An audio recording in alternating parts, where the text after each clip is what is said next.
Halo, pada video ketujuh ini akan mengangkat materi dengan judul penelitian tindak kelas atau yang biasa kita sebut dengan PTK. Bersama saya, Endang Setiawati, dosen pengampu mata kuliah penelitian pembelajaran bahasa dan sastra Indonesia. Gambaran PTK secara umum. Dalam bidang pendidikan, khususnya kegiatan pembelajaran, PTK berkembang sebagai suatu penelitian terapan. PTK sangat bermanfaat bagi guru untuk meningkatkan mutu, proses, dan hasil pembelajaran di kelas. Dengan melaksanakan tahapan-tahapan PTK, guru dapat menemukan solusi dari masalah yang timbul di kelasnya sendiri. Mengapa penelitian tindakan kelas itu penting? Yang pertama, PTK sangat kondusif untuk membuat guru menjadi peka terhadap dinamika pembelajaran di kelasnya. Yang kedua, PTK dapat meningkatkan kinerja guru sehingga menjadi profesional. Yang ketiga, dengan melaksanakan tahapan-tahapan dalam PTK, guru mampu memperbaiki proses pembelajaran melalui suatu kajian yang dalam terhadap apa yang terjadi di kelasnya. Dengan melaksanakan PTK, guru menjadi kreatif karena selalu dituntut untuk melakukan upaya-upaya inovasi sebagai implementasi dan adaptasi berbagai teori dan teknik pembelajaran serta bahan ajar yang dipakainya. Kemudian penerapan PTK dalam pendidikan. Penerapan PTK dalam pendidikan dan pembelajaran memiliki tujuan untuk memperbaiki dan meningkatkan kualitas praktek pembelajaran secara berkesinambungan sehingga meningkatkan mutu hasil instruksional, mengembangkan keterampilan guru, meningkatkan relevansi, meningkatkan efisiensi pengolahan instruksional, serta menumbuhkan budaya meneliti pada komunitas guru. Masuk pada hakikat penelitian tindakan keras. Dengan dilaksanakannya PTK, berarti guru juga berkedudukan sebagai peneliti yang senantiasa bersedia meningkatkan kualitas kemampuan mengajarnya. Upaya peningkatan kualitas tersebut diharapkan dilakukan secara sistematis, realistis, dan rasional yang disertai dengan penelitian semua. Aksinya di depan kelas sehingga gurulah yang tahu persis kekurangan-kekurangan dan kelebihannya. Kemudian kita bahas tentang jenis dan model PTK. Yang pertama yaitu PTK diagnostik. Yang dimaksud dengan PTK diagnostik ialah penelitian yang dirancang dengan menuntun peneliti ke arah suatu tindakan. Yang kedua yaitu PTK partisipan, yaitu suatu penelitian dikatakan sebagai PTK partisipan ialah apabila orang yang akan melaksanakan penelitian harus terlibat langsung dalam proses penelitian sejak awal sampai dengan hasil penelitian berupa laporan. Yang ketiga yaitu PTK empiris. Yang dimaksud dengan PTK empiris ialah apabila peneliti berupaya melaksanakan suatu tindakan atau aksi dan membukakan apa yang dilakukan dan apa yang terjadi selama aksi berlangsung. Model yang keempat yaitu PTK eksperimental. Yang dimaksud dengan PTK eksperimental yang dikategorikan sebagai PTK eksperimental ialah apabila PTK diselenggarakan dengan berupaya menerapkan berbagai teknik atau strategi secara efektif dan efisien di dalam suatu kegiatan belajar mengajar.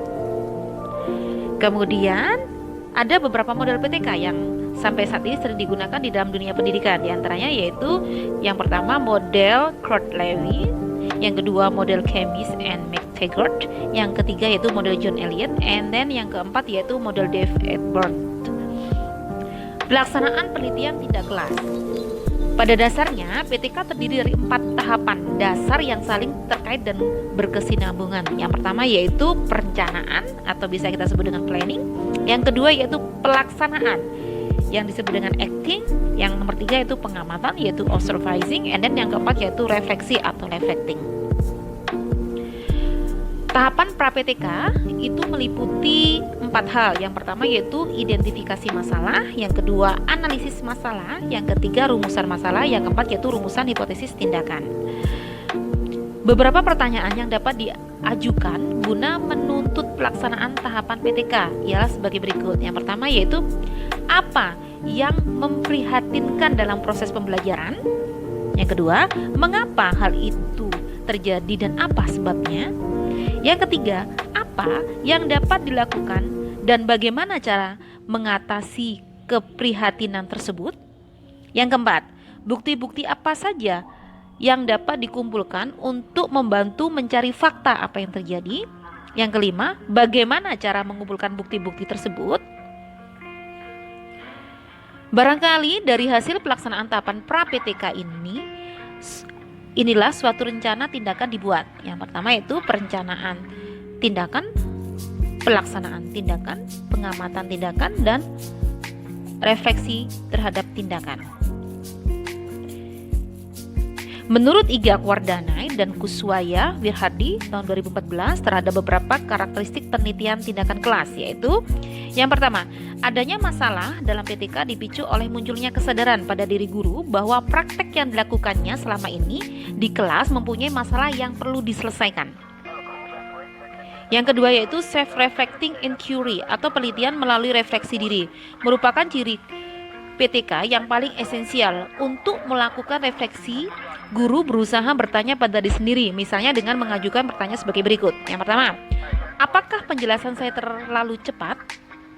Yang kedua, apakah saya sudah memberi contoh yang baik? Yang ketiga, apakah saya sudah memberi kesempatan bertanya kepada siswa? Yang keempat, apakah saya sudah memberi latihan yang memadai kepada siswa? Yang kelima, apakah hasil latihan siswa sudah saya komentari? Yang keenam, apakah bahasa yang saya gunakan dapat dipahami siswa? Penelitian kelas dilakukan di dalam kelas, sehingga fokus penelitian ini adalah kegiatan pembelajaran berupa perilaku guru dan siswa dalam melakukan interaksi. Penelitian kelas bertujuan untuk memperbaiki pembelajaran, di mana perbaikan dilakukan secara bertahap dan terus-menerus selama kegiatan penelitian dilakukan. Oleh karena itu, dalam PTK dikenal adanya siklus tindakan atau action yang dilakukan berulang-ulang dalam rangka mencapai perbaikan yang diinginkan. Kemudian kita akan masuk pada tujuan penelitian. Tujuan penelitian tindak kelas adalah sebagai berikut. Yang pertama, untuk memecahkan permasalahan nyata yang terjadi di dalam kelas yang dialami langsung dalam interaksi antara guru dan siswa yang sedang belajar. Meningkatkan profesionalisme guru dan menumbuhkan budaya akademik di kalangan para guru. Yang kedua, peningkatan kualitas praktek pembelajaran di kelas secara terus-menerus mengingat masyarakat berkembang secara tepat. Meningkatkan relevansi pendidikan, hal ini dicapai melalui peningkatan proses pembelajaran. Yang keempat, sebagai training in service yang memperlengkapi guru dengan skill dan metode baru, mempertajam kekuatan analisisnya dan mempertinggi kesadaran dirinya. Kemudian, manfaat PTK secara umum. Manfaat PTK dapat dilihat dari dua aspek, yakni aspek akademis dan aspek praktis.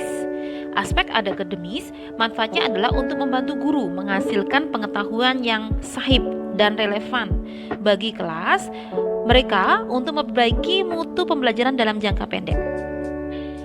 Adapun manfaat secara praktis, yaitu merupakan pelaksanaan inovasi pembelajaran dari bawah, meningkatkan mutu dan memperbaiki proses pembelajaran yang dilakukan guru secara rutin, merupakan wahana pelaksanaan inovasi pembelajaran. Yang kedua yaitu pengembangan kurikulum di tingkat sekolah. Artinya, dengan guru melakukan PTK, maka guru telah melakukan implementasi kurikulum dalam tataran praktis, yakni bagaimana kurikulum itu dikembangkan dan disesuaikan dengan situasi dan kondisi, sehingga kurikulum dapat berjalan secara efektif melalui proses pembelajaran yang aktif, inovatif, efektif, dan menyenangkan. Oke, sekian untuk video pembelajaran materi ke-7. Terima kasih telah mengikutinya. Sampai jumpa di video pembelajaran ke-8. Oke, bye.